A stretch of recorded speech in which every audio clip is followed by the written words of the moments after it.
Dear students, in the last session we saw about the cardiotonic diet, and today we are going to look in detail about the role of fat, especially MUFA, PUFA and trans fats. At present, the incidence of non-communicable diseases are increased in most of the countries. The World Health Organization has identified that among the various contributing factors of cardiovascular diseases, diabetes mellitus, improper diet and lifestyle modifications are considered as prime factors responsible. The World Health Organization guidelines in general is to reduce the intake of refined carbohydrate and to replace the saturated fat in diet with mono and polyunsaturated fatty acids and completely restricting the trans fats. The objective of this module is to understand the concept of saturation and categorization of fats and fatty acids and the effects of PUFA, MUFA and trans fat on health. First, we will get to know about the categorization of fatty acids. Fatty acids are the main building blocks of fats. They have a methyl group and carboxyl group with a chain of carbon and hydrogen atoms. About 20 fatty acids are found in our body tissues and in the food we consume. They are categorized based on three aspects such as chain length, saturation and essential fatty acids. In this module, the role of fat is dealt on the basis of saturation and the position of hydrogen atoms. First, saturated fatty acid has a single bond between its carbon atoms, thus the molecule is saturated with hydrogen. Stearic acid is an example for saturated fatty acids. Unsaturated fatty acids have one or more double bonds in their molecule and are thus not saturated with hydrogen. This is further classified based on the number of double bonds as monounsaturated fatty acids and polyunsaturated fatty acids. Monounsaturated fatty acids have only one double bond in the molecules. Example, oleic acid in olive oil. Whereas polyunsaturated fatty acids have two or more double bonds in the molecules, for example, corn oil. Fatty acids are also categorized by the location of their double bonds. The methyl end of the fatty acid molecule is called the omega N. If the first double bond in the fatty acid is in the third carbon atom from the methyl end, it is called omega 3 fatty acid, and if the sixth carbon atom from the methyl end, it is called as omega 6 fatty acid, and when it is in the ninth carbon, it is called omega 9 fatty acid. Linoleic acid, which is omega 6 PUFA, and linolenic acid, which is omega 3 PUFA, are called essential fatty acids because these are not synthesized in the human body, they are not required for important functions and are available only through diet. Trans fatty acids, the hydrogen atoms are in the trans position. Now, we will go into the role of MUFA, PUFA and trans fat in detail.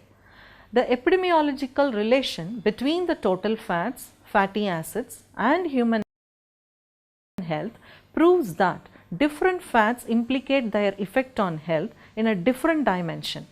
Each fatty acid has its own biological properties and health benefits. First, the monounsaturated fatty acids.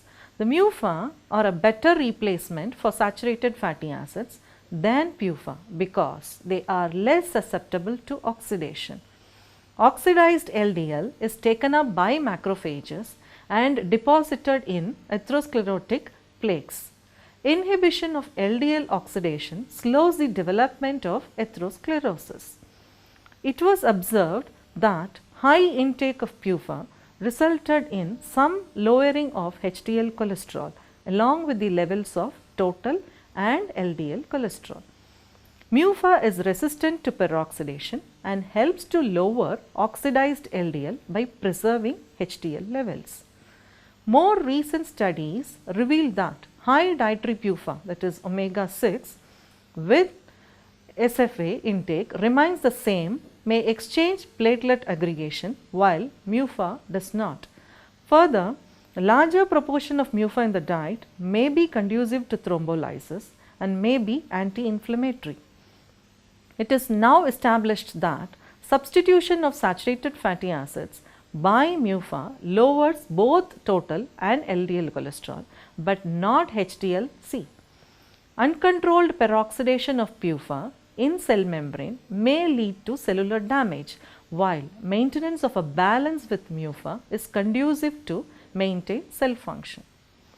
Olive oil, extensively used in the Mediterranean region, is rich in monounsaturated oleic acid. Both hypercholesterolemia and coronary heart disease are less prevalent in US, UK, North and Central Europe. This observation led to many studies on the benefits of high fat and high MUFA diet. The step 1 diet and a high MUFA diet were equally effective in lowering total cholesterol and LDL cholesterol without changing the HDL cholesterol. Next is the PUFA. The important omega-3 PUFA are alpha-linolenic acid, eicosapentaenoic acid and docosahexaenoic acid. The omega-6 PUFA are linoleic acid and arachidonic acid. It has several important functions for growth in the young and maintenance of normal healthy skin. They are the components of membranes to ensure their permeability to water and other small molecules. Precursors of eicosanoids, a group of important metabolites which regulate vascular function. The omega-3 fatty acids, docosahexaenoic and eicosapentaenoic acid, have an important role in fetal brain and eye development. These also protect against rheumatoid arthritis and cardiovascular diseases. They are used to synthesize prostaglandins, which prolong bleeding time, reduce the thickness and stickiness of platelets, lowers triglycerides and very low density lipoproteins in the blood. It reduces artery blockage, inflammation and pain in certain ailments. Polyunsaturated fatty acids promote esterification of cholesterol and make into easily utilizable form. PUFA, especially arachidonic acid, are precursors of prostacyclins, thromboxanes and leukotrienes. Thromboxanes are vasoconstrictors, while prostacyclins are vasodilators and help in prevention of thrombus formation. These substances also decrease the aggregation of platelets and decreasing the tendency to clot. Omega-3 fatty acids raise endothelial derived relaxing factors. Hence, PUFA reduces thrombosis. Linoleic acid prevents accumulation of cholesterol in the blood serum and walls of the blood vessels and play a key role in the transport of cholesterol. PUFA decreases the synthesis of the precursor of VLDL, which are associated with an increased incidence of coronary heart disease. Apart from improving the blood lipoprotein profiles, they reduce blood clotting tendency. Alpha-linoleic acid reduces the risk of myocardial infarction and fatal ischemic heart disease among women. This PUFA is further classified into two, omega-6 PUFA and omega-3. Omega-6 PUFA, if carbohydrate is replaced by linoleic acid, the predominant dietary omega-6 PUFA, LDL cholesterol is lowered and HDL cholesterol level is raised. When saturated fatty acids are replaced with PUFA in low fat diet, LDL and HDL cholesterol levels will be lowered. Overall, eliminating SFA is twice as effective in lowering serum cholesterol levels as increasing the PUFA. A 1% increase in omega-6 PUFA would lower total cholesterol by 1.4 milligram per deciliter. However, PUFA have been shown to decrease very low density lipoprotein. Omega-6 PUFAs are widespread in foods, but their major source is vegetable oils, salad dressings and margarine made with oils. An increase in linoleic acid is not advisable above recommended intakes, as larger amounts leads to increase in LDL oxidation. Moving on to the second one, which is omega-3 PUFA. The main omega-3 fatty acids, eicosapentaenoic acid and docosahexaenoic acid, are high in fish oils, fish oil capsules and ocean fish. Most studies have shown that omega-3 fatty acids do not affect total cholesterol.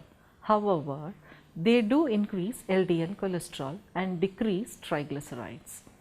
LDL cholesterol tends to be raised in patients with hypertriglyceridemia and lowered or unchanged in normal subjects fed with concentrated source of omega-3 fatty acids. Omega-3 fatty acids lower triglyceride levels by inhibiting VLDL and ApoB100 synthesis and by decreasing postprandial lipemia. The effects of omega-3 fatty acids on triglyceride levels are dose dependent, that is, higher doses produce greater effects. Their greatest clinical utility therefore is with hyperlipoproteinemias, in which the triglyceride level is also elevated. Omega-3 fatty acids, which affect many other steps in atherogenesis, most notably they are precursors of prostaglandins that interfere with blood clotting. Therefore, high intakes prolong the bleeding time. It is now postulated that consumption of fish and fish oils rich in eicosapentaenoic acid and docosahexaenoic acid will lower cholesterol, LDL and triglyceride levels with a subsequent reduction in sudden cardiac death rates. Consumption of as little as one fatty fish meal per week resulted in a 50% decrease in the risk of cardiac arrest after adjustment for all other risk factors. Dietary supplementation with 1 gram of omega-3 PUFA daily reduced the relative risk of cardiovascular death, non-fatal myocardial infarction and non-fatal stroke in patients who had already survived in myocardial infarction. Thus, omega-3 PUFA has cardioprotective effects in primary and secondary prevention. Now, let us look into the important factor, the omega-6 and omega-3 ratio. Humans can desaturate and elongate alpha-linoleic acid into eicosapentaenoic and docosahexaenoic acid, but only when the omega-6 and omega-3 ratio is low. Excess omega-6 fatty acids in the diet saturates the enzymes and prevents conversion of alpha-linolenic acid into longer eicosapentaenoic and docosahexaenoic acid forms. Because the optimal ratio has been estimated to be 2:1 to 3:1, 4 times lower than the current intake, it is recommended that humans consume more omega-3 fatty acids from vegetable and marine sources. Alpha-linoleic acid can be obtained from flaxseed, soybean and green leaves of few plants. Sources of the longer eicosapentaenoic and docosahexaenoic acid omega-3 fatty acids are primarily marine cod liver oil, mackerel, salmon, sardine as well as crab, shrimp and oysters. The FAO and WHO recommend omega-6 and omega-3 fatty acid ratio to be between 4:1 and 10:1. Hope you are all clear about the unsaturated fatty acids. Let us move on to the trans fatty acids. In natural unsaturated fatty acids, the two carbons participating in a double bond each bind in a hydrogen on the same side of the bond. Here, the hydrogen gets attached in the trans position with one hydrogen on opposite sides of the double bond. Trans fatty acids raise LDL cholesterol to the same extent as myrcetic acid and in addition lower the HDL cholesterol. Thus, trans fatty acids turning out to be even more atherogenic than myrcetic acid. Further, trans fatty acids have been found to raise lipoprotein levels, thus raising the risk of coronary heart disease. 50% of trans fatty acid intake comes from animal foods and the other 50% comes from hydrogenated vegetable oils. Hydrogenation of vegetable oils alter the geometric structure of the PUFA from natural cis to trans forms. Only cis forms can serve as essential fatty acids to be incorporated in cell structure. Depending on the degree of hydrogenation, trans fats in food products contain anywhere from 5% to as high as 40%. Ellaric acid, the trans isomer of oleic acid, raises the blood cholesterol when compared to PUFA. However, it has less of a cholesterol raising effect than the saturated myrcetic and lauric acid. Therefore, consuming trans fatty acids at level 3% of kilocalories will raise the LDL cholesterol levels, but to a lesser extent than saturated fatty acids such as butter. Increased trans fatty acid intake also lowers HDL cholesterol. Consuming approximately homemade low fat foods, low fat dairy products and low fat meat will lower trans fatty acid intakes. In the process of digestion, the enzyme lipase aids in the metabolism of fat, but only in the cis form, although this theory has been modified by the upcoming researchers that the trans fats are metabolized, but it competitively inhibits the ability to metabolize essential fatty acids including omega-3 PUFA, leading to changes in the phospholipid fatty acid proportion in the aorta of the heart, thereby increasing the risk of coronary heart disease. Trans fat are metabolized by the liver with a different approach than the other fat and interferes with the delta 6 desaturase. This is an enzyme involved in the conversion of essential fatty acids to arachidonic acid and prostaglandins, which are important factors for proper cell function. To summarize, reduced intake of refined carbohydrate, replacing the saturated fats in the diet with mono and polyunsaturated fatty acids, complete restriction of trans fats helps in protecting the cardiovascular health. Hope you all understood the topic and thank you for listening. Let us see in the next session.